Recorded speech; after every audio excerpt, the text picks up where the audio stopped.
I want the 20-minute, Earthless version. My number 5 album for January was totally unexpected.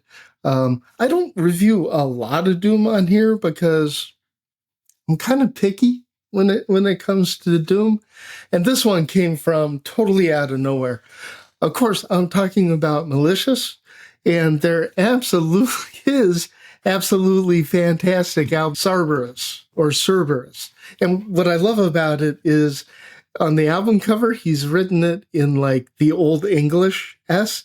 So I originally read it as Cerberus. Yeah, what can I say? Anyway, this is extremely well-crafted funeral doom. Like, it is slow. I've seen some people call it sludge. I'm not sure what that means anymore. To me, this is just fantastic funeral doom with this really interesting addition of some Electric Wizard into it. The song Under the Weight, which is the 3rd song on the album, is just deliciously veers into that direction.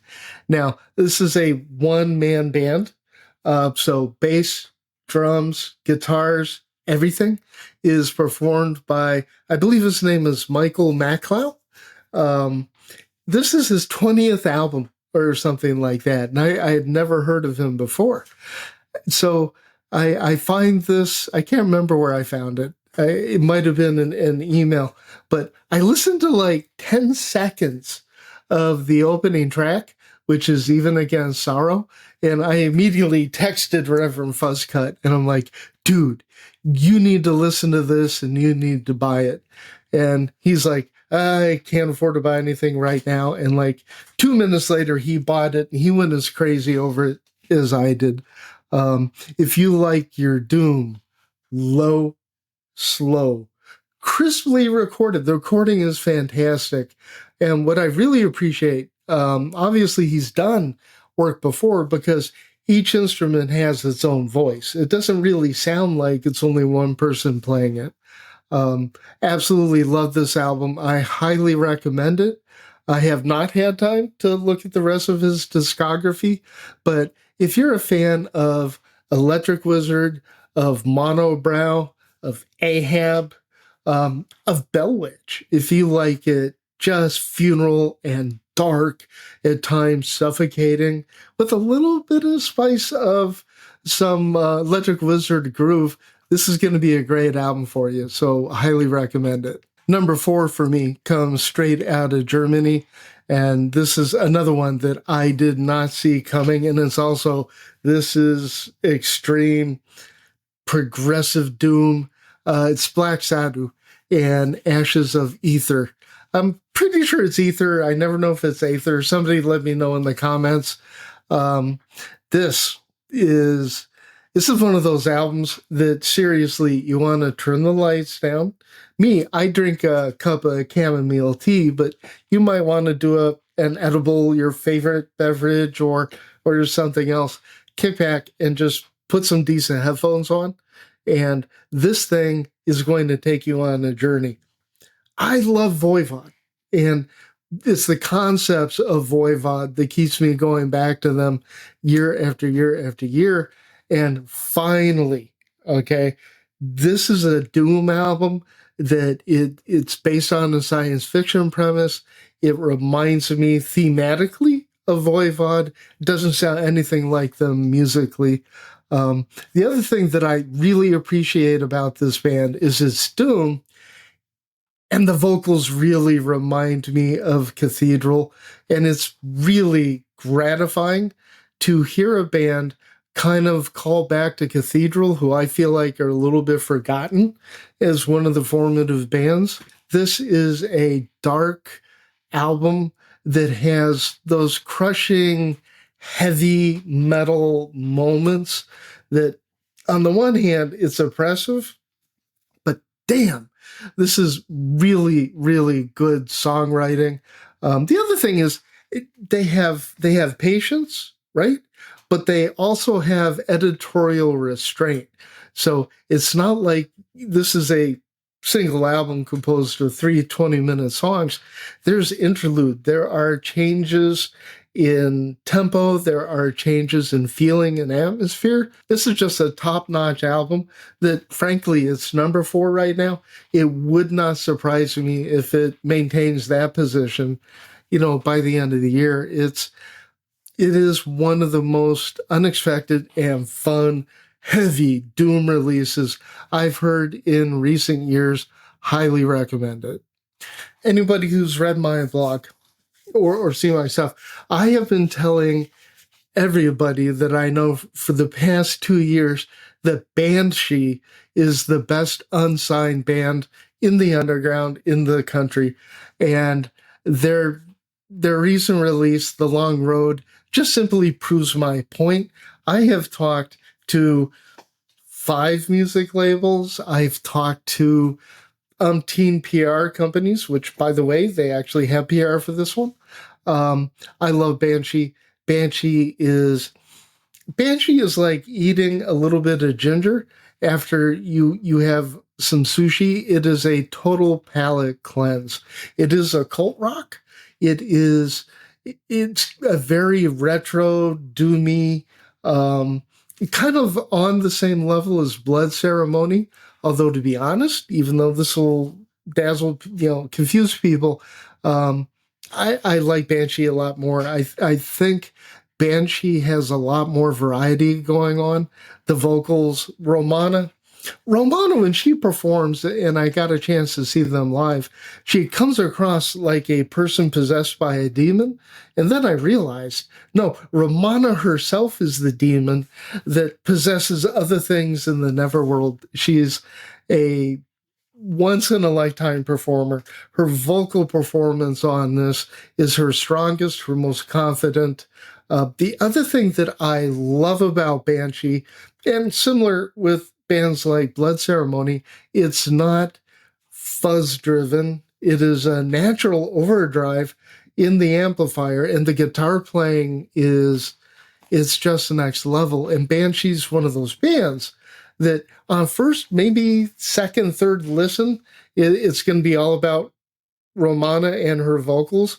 But man, you get this onto a good set of headphones, and the guitar work it's just fantastic. The chords, the rhythm section, rhythm section could easily be comfortable playing for a modern jazz quartet. In fact, I believe they are jazz musicians.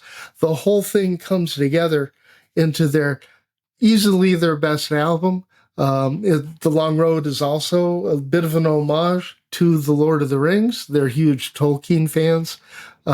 Banshee is fun. It's exciting. It's unpredictable.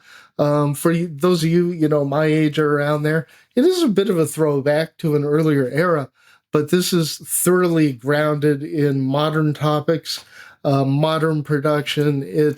I love Banshee, and they are still the best unsigned band in America, as far as I'm concerned. So labels, really, give this one a shot. I think you'll be pleasantly surprised. And if you ever get a chance to see Banshee live, prepare to have your mind blown by the unpredictable nature of Romana. It actually comes through on this album. Her personality, Steve's personality on the guitar, everything comes together. So fantastic album. Number 3 for me. Number 2 is a bit of a surprise for me. Godzillionaire on Ripple Music. And I'll fully admit, I don't think I really understood this album until I saw them last week at Planet Desert Rock Weekend in Las Vegas, the John Gist thing. Holy crap, that was I don't know if I've ever experienced anything like it. And now that I go back to the album, this album, it's not like heavy metal. It tends to veer back and forth from a very nice hazy psychedelia to a throwback to some early desert rock stuff. It rocks hard, don't get me wrong. Hennessy's performance on the album and live is stellar. This is an album that is growing on me and is continuing to grow on me.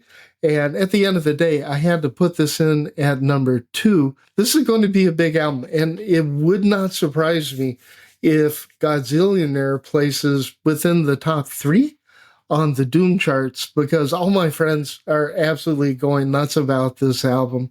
I'm trying to think who I can compare this to. I really can't.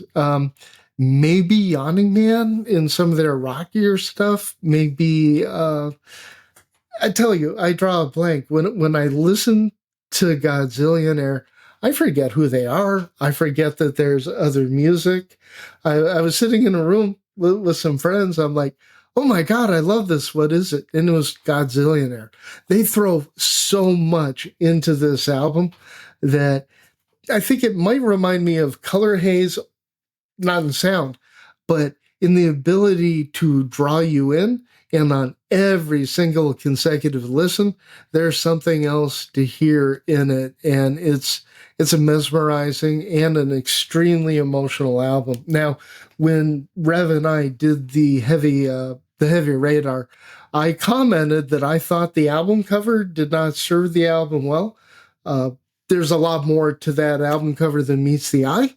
And this is a highly personal, highly emotional album where it's like they've taken their hearts and they're wearing it on their sleeve, and then they have a part of it on their forehead, and they threw everything at this album as if it might be their last one. So highly recommend Godzillionaire. It's an album that can probably define this year for you. It's just that good. Lastly, and certainly not least, my number 1 album for January is Blood Lemon, Petite. Now, Blood Lemon is not a stoner doom band. They come from the indie scene in Boise. Melanie Rafford, who happens to be my current favorite bass player, she plays for Built the Spill. And they're always unexpected. I've been listening to them now for just about a year and a half. And every time I listen to them, I'm completely surprised by what they're doing. They're not a stoner doom band, but they have put together what, for me, is one of the finest stoner doom heavy psych albums of the past decade. They're really hard to pin down because Blood Lemon is the kind of band that could seriously open for Alison Krauss and Great Southern on one day. Then Sleater Kinney could open for them. In my opinion, they're better. Sleater Kinney could open for them in the middle of the week. And then Blood Lemon could be on a supporting tour for Monolord like 2 days later. They play that kind of range. What pushes it over the edge for me on this album is the genuine love and respect that these 3 women have for the heavy underground and the stoner doom scene. It gets heavy as hell. I have one complaint. There's one complaint on this, is there are times when they're doing an outro and it's a guitar thing. I want the 20-minute Isaiah Thomas, Earthless version. They kept it down. They edited it. I would love to hear this live with there's no time restraint extended jam. By the way, this is also recorded and I believe produced by David Ketching. It was recorded at his studio, and it feels like it. Not every moment of this is stoner doom. They do have the little bit of the indie and the Riot Girl vibe, but man, when they lean into the heavy, I can't think of any band who does it better than they do. I'm not saying they're the best, but I am saying I don't know anyone who can lean into the heavy the way Blood Lemon does, and then their vocals. Oh, good God, their vocals. This is, in my opinion, an audiophile grade album, suitable for your best headphones. And I have the Sennheiser HD 800Ss behind me. This album is perfect for that because you can hear every layer. The vocals they're unprocessed. They really do sing the way that they sound on the album. They really do play the way they're playing on the album. I can't rave about this album enough. So number 1 for me, Blood Lemon, Petite.